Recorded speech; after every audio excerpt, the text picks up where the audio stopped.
नमस्कार, सुबह के 9 बजने को है, वक्त हो चला है 9 की 9 खबर का। मैं हूं शुभे मिश्रा आपके साथ और बुलेटिन की शुरुआत इस वक्त की बड़ी खबर के साथ करेंगे। पटना से बड़ी खबर, बिहार में नहीं थम रहा डेंगू का कहर। राज्य में मरीजों का आंकड़ा 2600 के पार चला गया।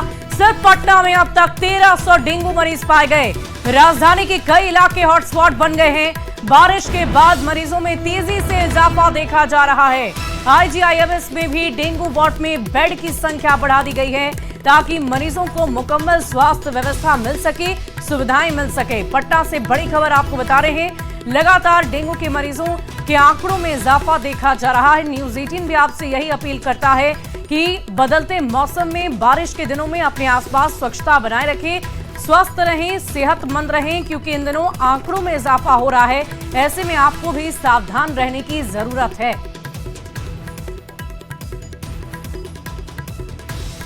और राजधानी रांची से एक और बड़ी खबर, JSSSC सीजीएल परीक्षा राज्यपाल तक पहुंचा ये मामला। सीजीएल परीक्षा मामला, सीएम हेमंत सोरेन को राज्यपाल का पत्र। सीएम से परीक्षा की जांच कराने की मांग की जा रही है। परीक्षा में शिकायतों की जांच की मांग अभ्यर्थी लगातार कर रहे हैं। ये आरोप उनकी तरफ से लगाया जा रहा है कि इस परीक्षा में गड़बड़ी हुई है।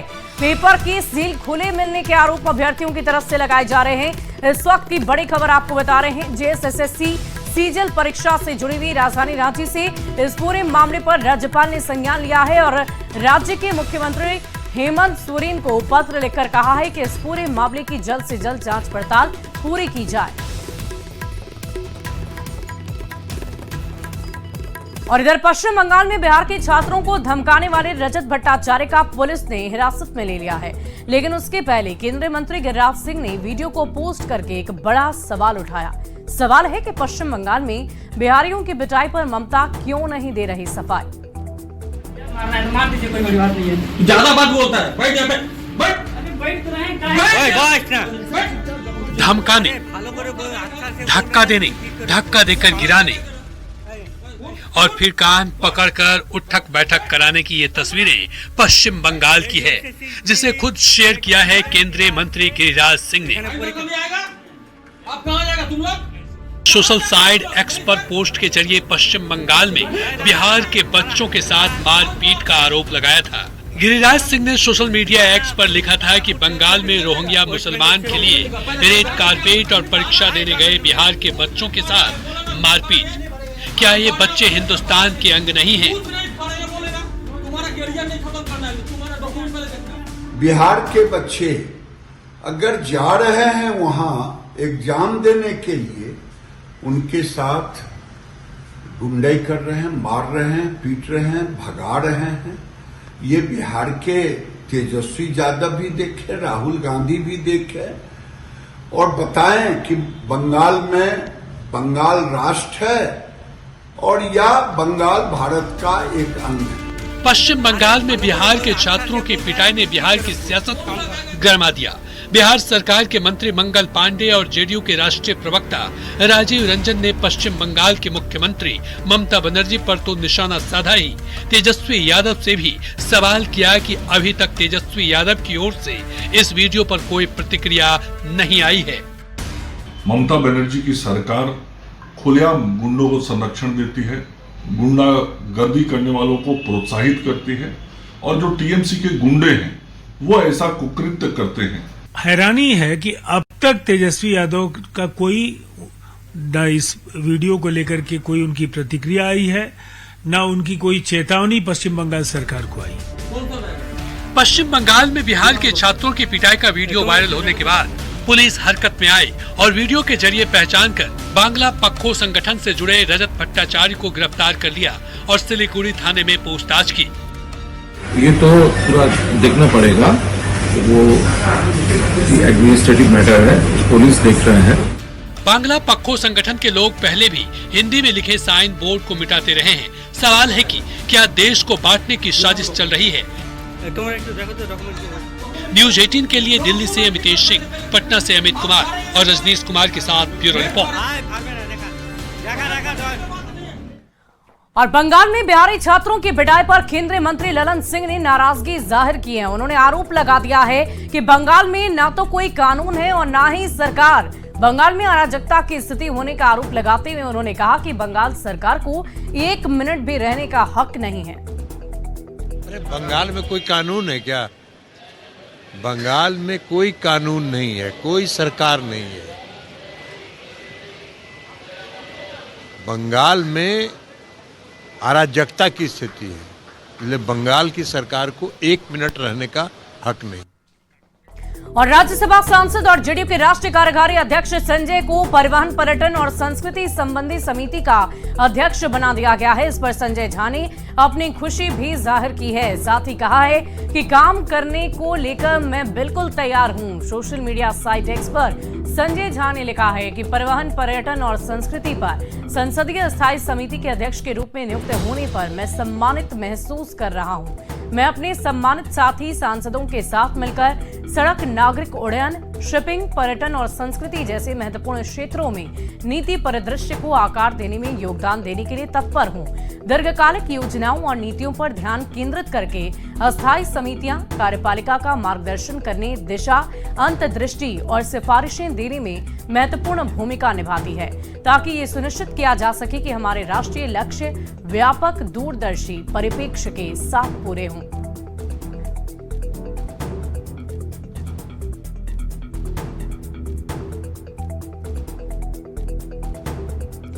और अब बात बिहार के मौसम के मिजाज को लेकर करेंगे। बिहार में मानसून एक बार फिर एक्टिव हो चुका है। कई जिलों में लगातार बारिश हो रही है। मौसम विभाग ने अगले 24 घंटे के लिए बारिश को लेकर 17 जिलों में अलर्ट जारी कर दिया है। 13 जिलों में येलो और 4 जिलों में ऑरेंज अलर्ट जारी किया गया है। लगातार हो रही बारिश के कारण नदियां इस वक्त उफान पर है, जिस कारण आपदा प्रबंधन विभाग ने भी अलर्ट जारी कर दिया है। मौके से मौसम के मिजाज को लेकर अधिक जानकारी दे रहे हैं न्यूज 18 संवाददाता रजनीश कुमार। बिहार में लगातार हो रही बारिश से किसानों के साथ साथ लोगों को गर्मी से राहत मिलने लगी है। वहीं कई नदियां उफान पर है।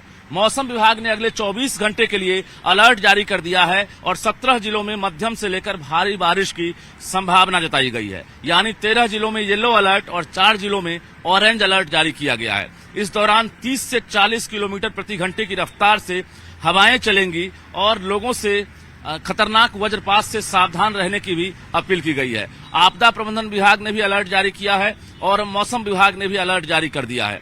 हालांकि बता दें आपको, कई नदियां उफान पर है, जिसमें गंगा और कोसी नदी, जिसका जलस्तर बढ़ने लगा है। खासकर कटिहार के इलाके में लोग जो हैं लगातार एक तरह से बढ़ते हुए पानी का दबाव झेल रहे हैं और कई लोग जो हैं बेघर हो गए हैं।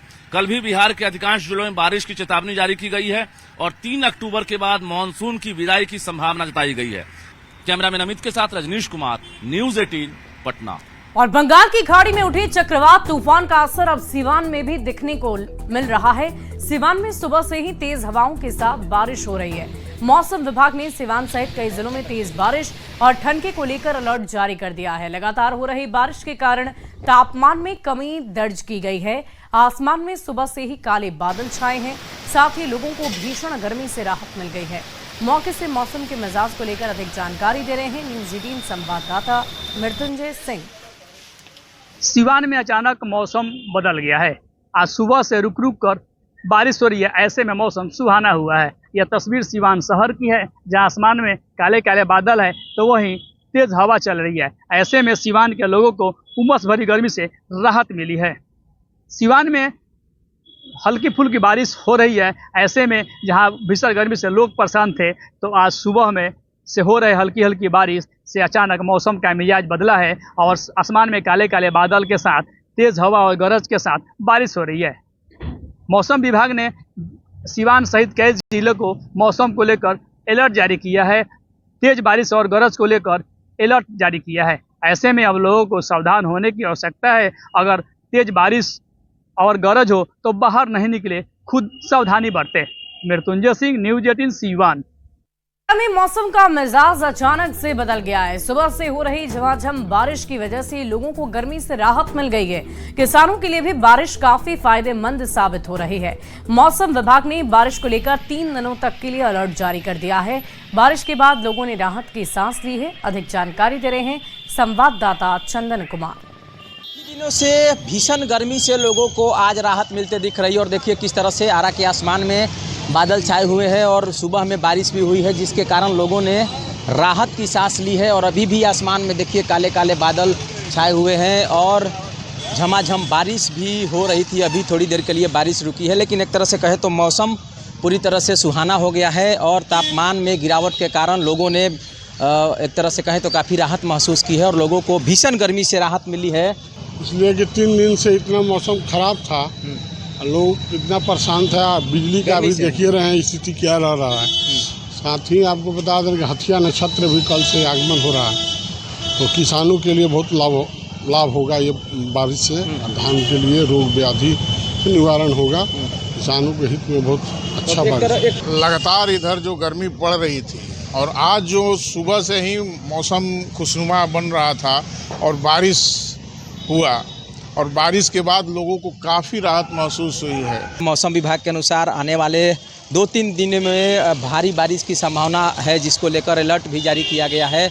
इसलिए हम भी न्यूज़ 18 के माध्यम से तमाम ज़िले वासियों से अपील कर रहे हैं कि आप मौसम को देखकर ही कहीं निकले। वहीं किसान भाइयों से भी अनुरोध है कि वे मौसम का ख्याल रखते हुए अपने खेती के काम में ज़रूर निकले, क्योंकि इसको लेकर मौसम विभाग ने अलर्ट जारी किया है। वहीं इस भीषण गर्मी से लोगों को इस बारिश के कारण राहत मिलती दिख रही है। चंदन कुमार, न्यूज़ 18 भोजपुर। और बेतिया में मौसम का मिजाज बदला हुआ है। जिले के तमाम क्षेत्रों के साथ ही नेपाल के तराई इलाकों में लगातार 12 घंटे से बारिश हो रही है। बारिश के बाद जल संसाधन विभाग ने गंडक नदी के जलस्तर में वृद्धि को लेकर अलर्ट जारी कर दिया है। अधिक जानकारी दे रहे हैं संवाददाता मुन्ना राज। मौसम विभाग के अलर्ट के मुताबिक पश्चिम चंपारण के साथ ही नेपाल के तमाम इलाकों में लगातार बारिश हो रही है और पिछले 12 घंटे से लगातार बारिश हो रही है। और बारिश के बाद ही जिस तरह से नेपाल की नदियों में उछाल की संभावना जताई गई है, तो बिल्कुल उसकी संभावनाएं दिख रही है। और धीरे धीरे वाल्मीकि नगर के साथ ही नेपाल के तमाम इलाकों में बारिश हो रही है और झमाझम बारिश के बाद गंडक नदी के साथ ही तमाम जो छोटी बड़ी नदियां है उसके जलस्तर में भी वृद्धि दर्ज की शुरू हो गई है।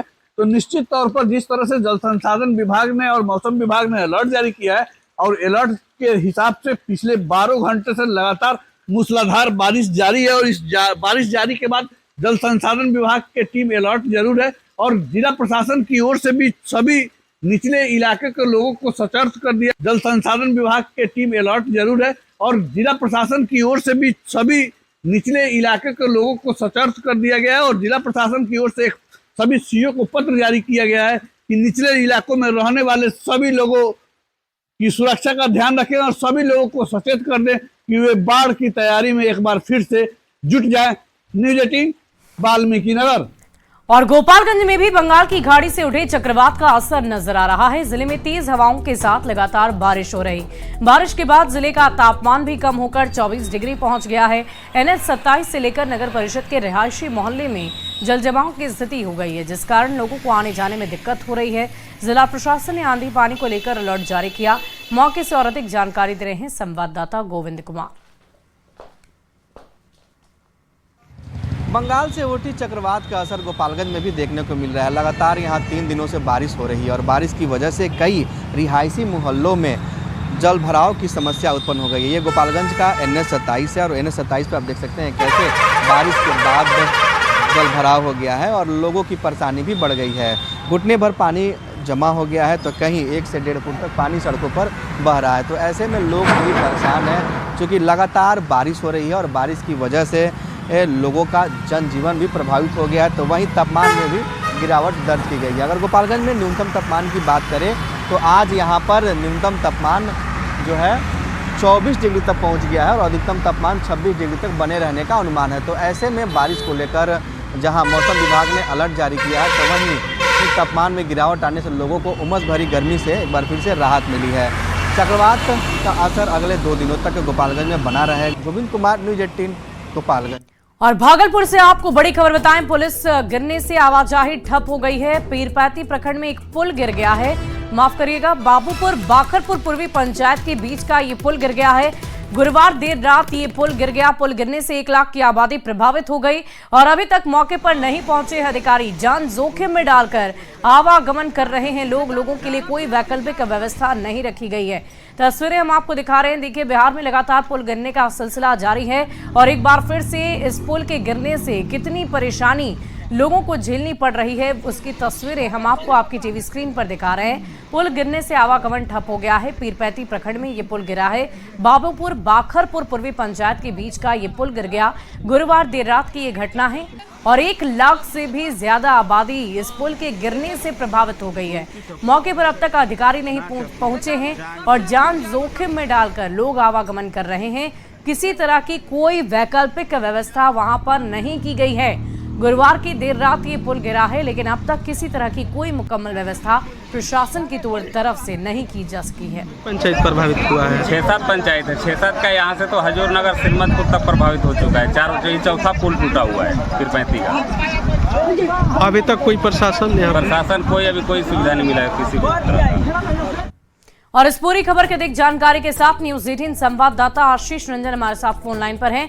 आशीष, ये घटना कब हुई, कैसे हुआ और साथ ही साथ बताइए कि क्या प्रशासन का कोई भी अधिकारी अब तक वहां पर पहुंचा है? जी, प्रशासन के कोई अधिकारी नहीं पहुंचे हैं। वही देर रात जो है 11 से 12 बजे के बीच जो है ये पुल ध्वस्त हुआ है और सुबह जब लोग इधर से आने जाने के लिए निकले थे तो उन्होंने देखा कि पुल पूरी तरीके से ध्वस्त हो गया। वहीं वहां पर पानी जमा है, जो लगातार पानी जलस्तर गंगा का घट रहा है। उसके बाद भी जो है पुल के नीचे पानी था और पानी के कारण ही जो है ये पुल ध्वस्त हुआ है।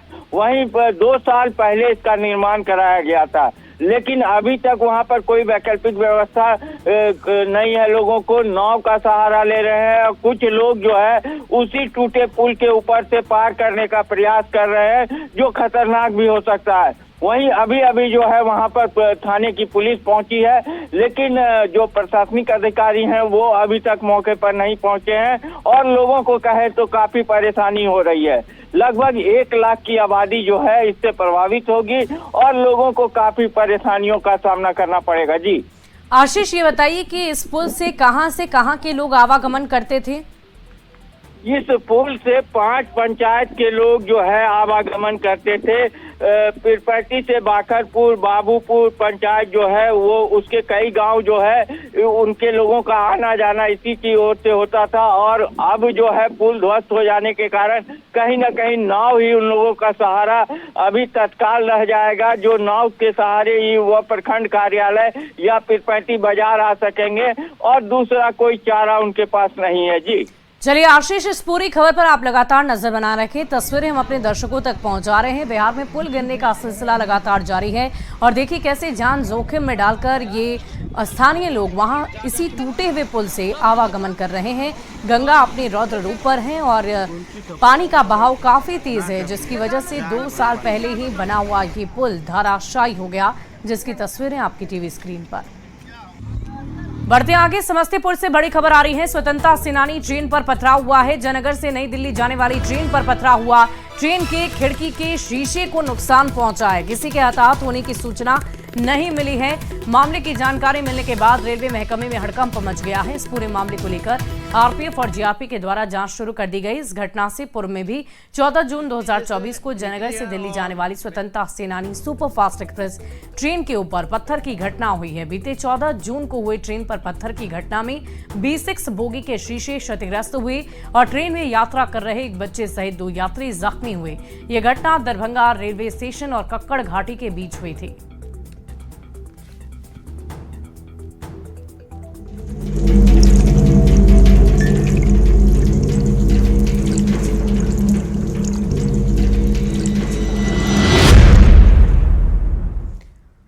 और बिहार में गंगा और कोसी के बाद अब गंडक नदी में तबाही मचाने की तैयारी में है। नेपाल के जल अधिग्रहित क्षेत्र में भारी बारिश के चलते गोपालगंज में गंडक नदी का जलस्तर बहुत तेजी से बढ़ने लगा है, जिससे बाढ़ का खतरा मंडराने लगा है। जल संसाधन विभाग के अनुसार 29 सितंबर को गंडक नदी का जलस्तर 5,21,000 क्यूसेक तक पहुंचने के अनुमान है। इससे प्रभावित क्षेत्रों में स्थिति गंभीर हो सकती है।